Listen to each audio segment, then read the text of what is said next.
Next, a former women's minister has told this programme she supports changing the law so that misogyny is counted as a hate crime.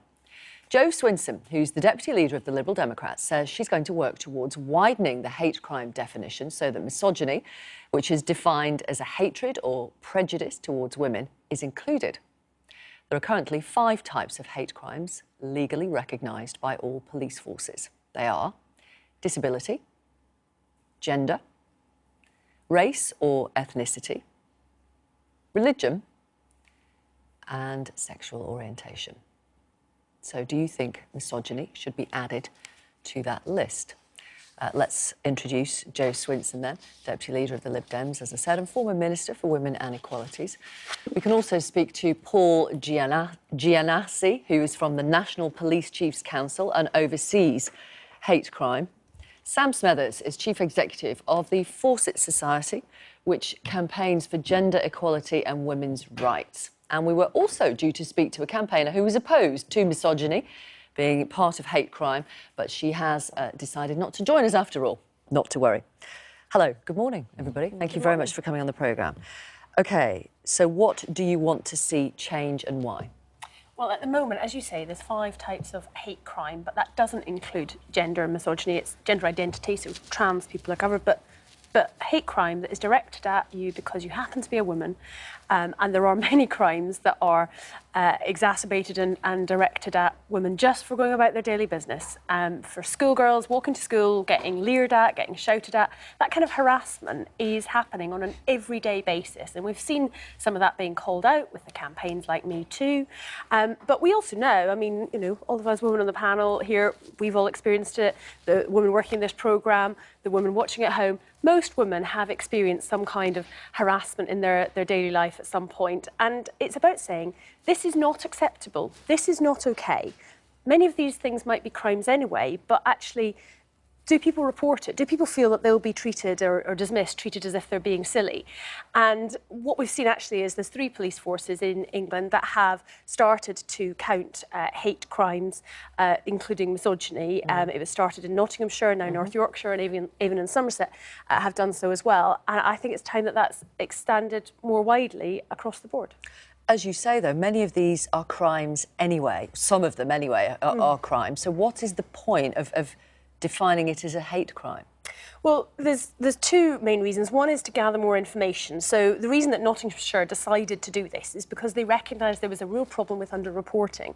And indeed, it was very interesting when they launched this initiative a couple of years ago to see some of the way the media treated it. You know, wolf whistling is going to be made a crime now, as if it's OK for, you know, the young woman who was walking to work the same route every day for a month and got harassed and intimidated on her way to work, as if somehow that's something which is acceptable in the 21st century. So this isn't about making a new crime. It's activities that are already crimes, but you have that hate crime definition, which helps the information gathering.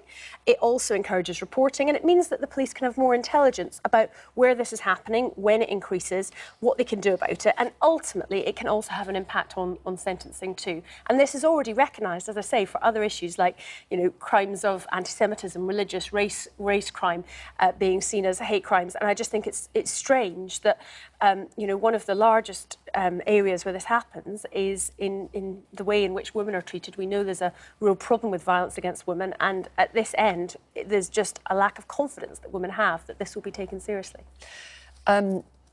Just because you mentioned wolf whistling, do you think that is a hate crime?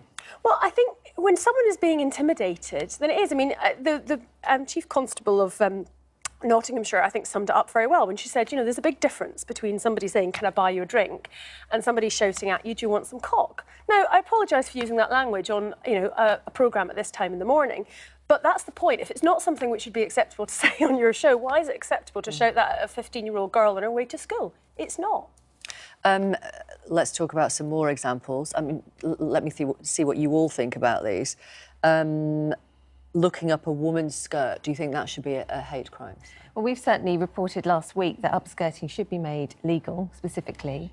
Published a big law review report last week which highlighted all of these areas. It's already a crime in Scotland, of course. Yeah, exactly. And what, you know, we need to extend that across the rest of the country. I think All of these are examples, as Jo says, of things that women experience every day. And because we experience them every day, we haven't counted it as a hate crime. And that just doesn't make any sense. When you step back and look at it, as we have done across the whole of our legal system, you realise the scale of what we're talking about. Violence against women and girls is endemic, and we have to get to the foundation stone of it, and that's misogyny.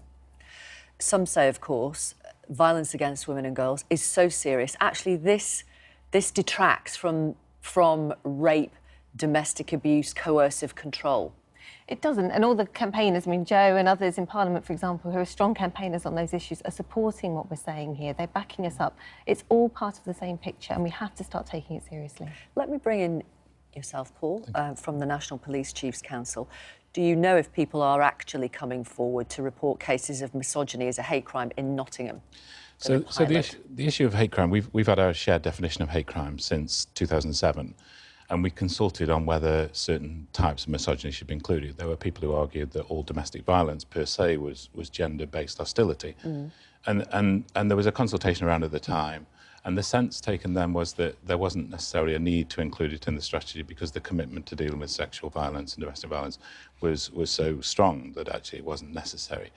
I think there's been a change in the extent of the ubiquitous misogynistic abuse online suffered by almost everybody who's in the public eye would suffer that sort of abuse. And when we've seen racial attacks on MPs, we've seen misogyny as an integral part of the up to 20,000 offensive messages that were sent in the next day. We've got legislation to cover that. We've got the Malicious Communications Act and so on. So every hate crime is a crime anyway. So hate crime recognises the extra harm caused by targeted abuse. And our definition, really importantly, that's shared across the criminal justice system, has been shared by successive governments, is of monitored hate crime. And that says that these were the 5 strands that we decided in 2007 that we would monitor. It didn't say that other types don't exist. So our policy in 2014 as the police encouraged chief officers to understand what hostility existed in their area and what fear of crime existed in their area. And if they thought that hate crime policy would help them to deal with one of those things they identified, then they were encouraged to go ahead and do it. Nottinghamshire did that, and they've asked us to consider whether there is the next step should be taken to do this nationally, to measure and to address the issues that we've seen highlighted. And we're going through that process now of bringing the evidence, taking the reports that have been done, looking at the evidence given to the Home Affairs Select Committee and the Women Equality Select Committee. So you haven't reached a conclusion yet about whether this should be rolled out across forces? So my job currently is about pulling all the evidence, getting the views, and if I could, we've got a hate crime website, the True Vision, that is a police-owned website, and anyone who's got strong views on this, who's got constructive views on this, is more than welcome to get in touch with us to influence that debate. But we want to bring the best evidence to chief officers and all the opinions of relevant stakeholders to allow them to make a decision about whether that next step is to take Nottinghamshire's experience and bring that on a national footing. Let me put this email to you from Alan, Jo Swinson. Misogyny must be tackled, but to be taken seriously, misandry must be given equal importance going forward. Hatred to men. Well, it's interesting that North Yorkshire, I know, who have taken this approach, have said they'd be very happy if there were instances of misandry to record them also as hate crimes. My understanding of the figures that have been published to date have been that they have had misogyny reported in some instances, and they haven't yet had any reports of misandry. Look, I think, you know, if there are occasions where that is happening, then that's perfectly acceptable for that to be recorded. But I do think that it is important that we recognise that this problem of violence against women, you know, there is not an equivalence here. You know, when I speak to men about the experiences of sexual harassment, I mean, the shock that people have expressed about the Me Too movement, where men have said, well, I never knew that was going on. Well, that's because typically, you know, when you're walking down the road with a man, then they don't catcall you and, you know, leer offensive words at you. They don't do it in the presence of other men where they might be challenged, or so they perceive. So this is often quite invisible to men, and I think that invisibility of it is exactly the reason why we need to gather the information so that you can show the extent of the problem. And I think that, you know, from the evidence that currently exists, the evidence is that there is much more of a problem of a gendered approach to violence against women that is endemic in society. Taking that into account, let's agree with that. Sam, let me ask you, Sam Smethers from the Fawcett Society. Again, Jamie says the same thing. Although I agree that misogyny should be classed as a hate crime, I feel it's important to make it also apply for men. It shouldn't be a one-way street because some men are also victimised. by women? I think we looked at this in our review and we considered it and discussed it. And what we concluded was that given the huge power imbalance that there is in society and given the scale of violence against women and girls, you're not dealing with an equivalent situation. No. I'm saying I'm accepting that there isn't an equivalence, but should there not also be misandry recorded as a hate crime when on the occasion that it happens? I think it would need to be part of a consultation. I think, you know, we'd be open But in to that. principle? Well, I think you just aren't dealing with the same thing. So I think, as Jo I've says, accepted that. You know, it clearly will happen in certain, you know, small minority of cases, but we just do not see it on the same scale. And so we have to focus on what the nature of the problem is, and it's misogyny that's the problem.